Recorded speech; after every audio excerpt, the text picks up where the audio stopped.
Watukufu Timwezini, bienvenue dans cette édition. Je suis heureuse de vous retrouver ce mardi 17 août. À la une de cette édition, les tortues marines, c'est l'heure du bilan pour les pactes de sauvegarde des tortues. Signé en décembre dernier, cet accord a pour but de fédérer un ensemble d'acteurs pour défendre l'animal marin contre le braconnage. 7 mois après la signature, les partenaires se sont réunis ce midi à Mtsamoudou et cet après-midi à la plage de Moya pour observer les premiers résultats de leurs actions. Ivan Rakotovao les a suivis en petite terre. C'était en décembre dernier, la signature du pacte de sauvegarde des tortues marines dans lequel l'État s'engageait à soutenir financièrement les associations des naturalistes de Mayotte et Oulanga Nanyamba ainsi que le conseil départemental pour augmenter leurs effectifs dans la lutte contre le braconnage.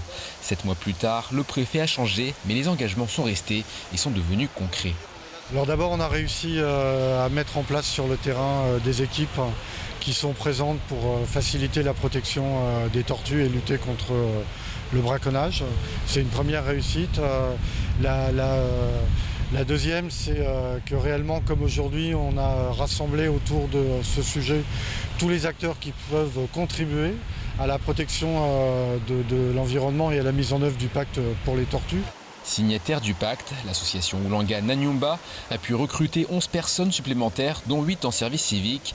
Elle porte ainsi ses effectifs totaux à 18 personnes.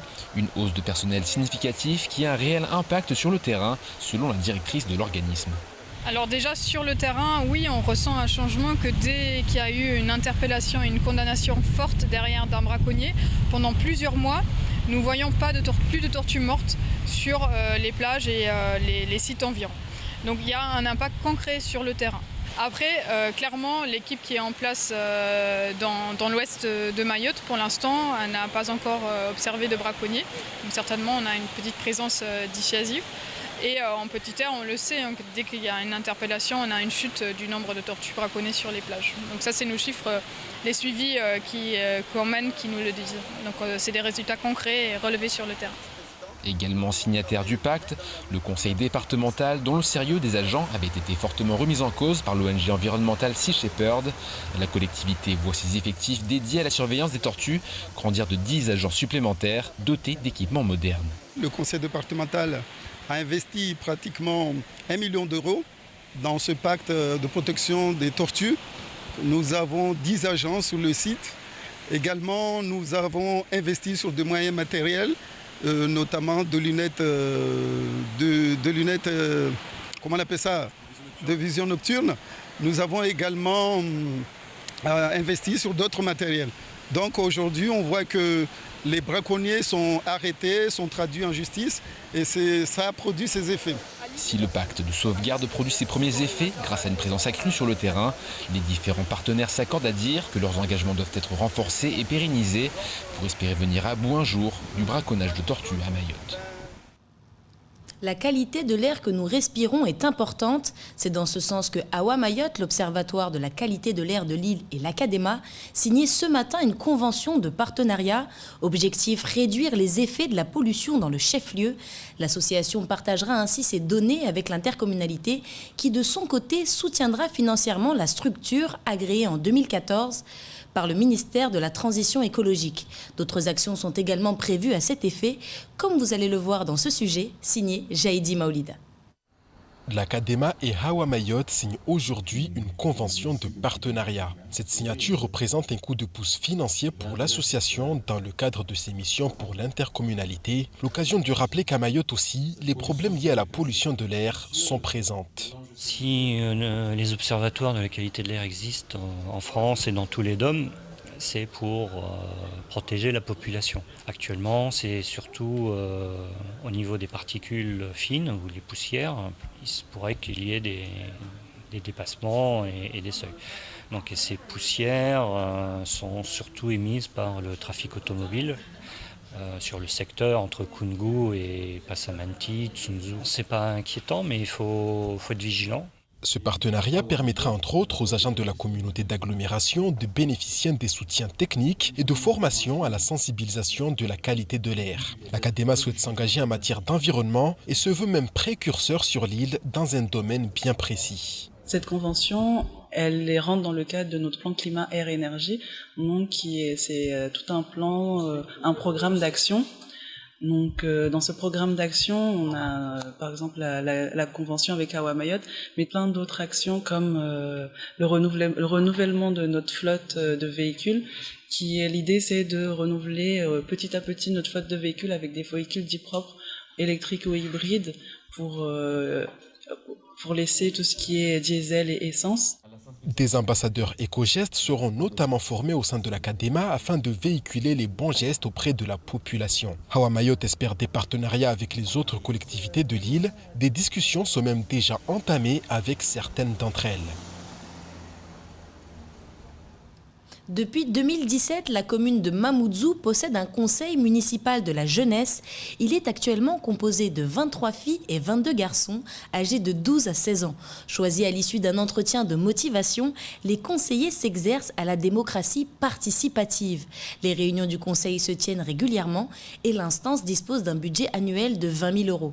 Pour la directrice de la jeunesse, de la culture et de la politique de la ville à la mairie de Mamoudzou, les jeunes jouent un rôle grandissant dans la vie de la cité. On l'écoute dans le temps de parole de la matinale. Ce qui est intéressant de voir, c'est qu'ils sont positionnés un peu des deux côtés. D'un côté, ils sont positionnés en tant que citoyens, donc demandeurs, exigeants auprès de leurs élus, mais de l'autre côté, ils sont également porteurs d'un message. Ils sont également les porte-parole des autres jeunes. Et quelque part, ils ont ce double regard et ils se rendent compte que parfois, les choses ne sont pas si simples que ça. Qu'il ne suffit pas seulement parfois de venir, d'exiger quelque chose pour que ça se fasse à la minute même. Les gens sont obligés de jongler avec des réglementations, des mesures, parfois même un contexte, mais un contexte changeant et qui change vite avec des transformations massives. Et donc il faut jour à jour, qu'eux aussi se renouvellent, qu'ils fassent de la veille. Parfois, on se lève le matin à 6 h du matin, il y en a déjà un qui a commencé à balancer un sujet de discussion dans le groupe WhatsApp parce qu'il a vu. Mais c'est ça, en fait. Au final, il commence à s'intéresser aussi à l'actualité. Ouais. Pas seulement ce qui se passe localement, mais également ce qui se passe ailleurs. Parce qu'au final, ce qu'on leur inculque, c'est portez votre voix, portez la voix des autres, soyez des ambassadeurs, mais ouvrez-vous également. Regardez ce qui se passe ailleurs parce que vous êtes avant tout des citoyens du monde. Dans le reste de l'actualité, la situation épidémique sur le territoire en légère hausse, un accord sur le point d'être trouvé entre Air Austral et Corsair, et enfin de la prison ferme pour les cambrioleurs des stations-service. Au montage, Leslie Vimenet. La situation épidémique sur le département reste stable malgré une légère hausse des cas enregistrés. Du 7 au 13 août, 62 nouveaux cas ont été détectés sur le territoire. Le taux d'incidence augmente et dépasse désormais les 22%. Néanmoins, cette hausse est sans aucun doute liée au nombre de tests en augmentation. En effet, le taux de positivité augmente très peu, passant en une semaine de 1,1 à 1,4%. Il n'y a donc pas péril en la demeure, même si l'ARS continue d'appeler à la plus grande vigilance. Avec les retours de vacances, l'agence crée une nouvelle vague en lien avec le variant Delta qui fait des ravages ailleurs, notamment aux Antilles. Le maître mot reste donc le respect des gestes barrières, que l'on soit vacciné ou non. En effet, on peut être porteur du virus sans développer les symptômes, malgré un schéma vaccinal complet. Alors, comme l'exprime si bien la devise de l'île, Rahashiri. Les compagnies Air Austral et Corsair ont décidé d'engager des discussions afin de conclure un accord de coopération commerciale. Dans un communiqué, elles assurent que cela va permettre le déploiement d'une offre de services enrichie tout en améliorant la rentabilité économique des opérations grâce à la mise en commun de moyens et la mise en œuvre de synergies. Sur les vols d'hommes, mais également sur les autres destinations desservies par les deux compagnies, Air Austral et Corsair souhaitent développer une offre qui sera de nature à générer des avantages et bénéfices pour les clients.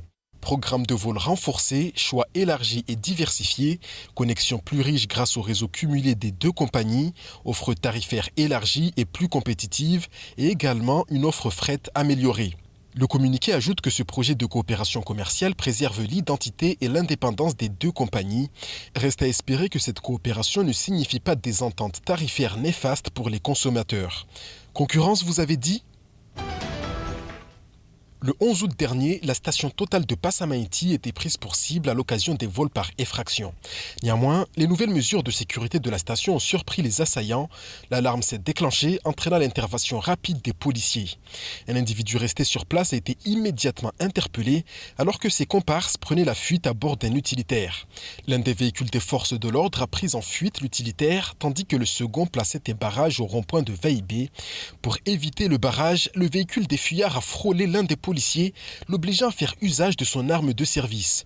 Le véhicule des malfaiteurs s'est alors renversé, ce qui a mené à l'interpellation des 2 individus à l'intérieur. L'enquête a permis de déterminer que les 3 mis en cause appartenaient à une équipe de malfaiteurs chevronnés spécialisés dans le cambriolage des stations essence de l'île.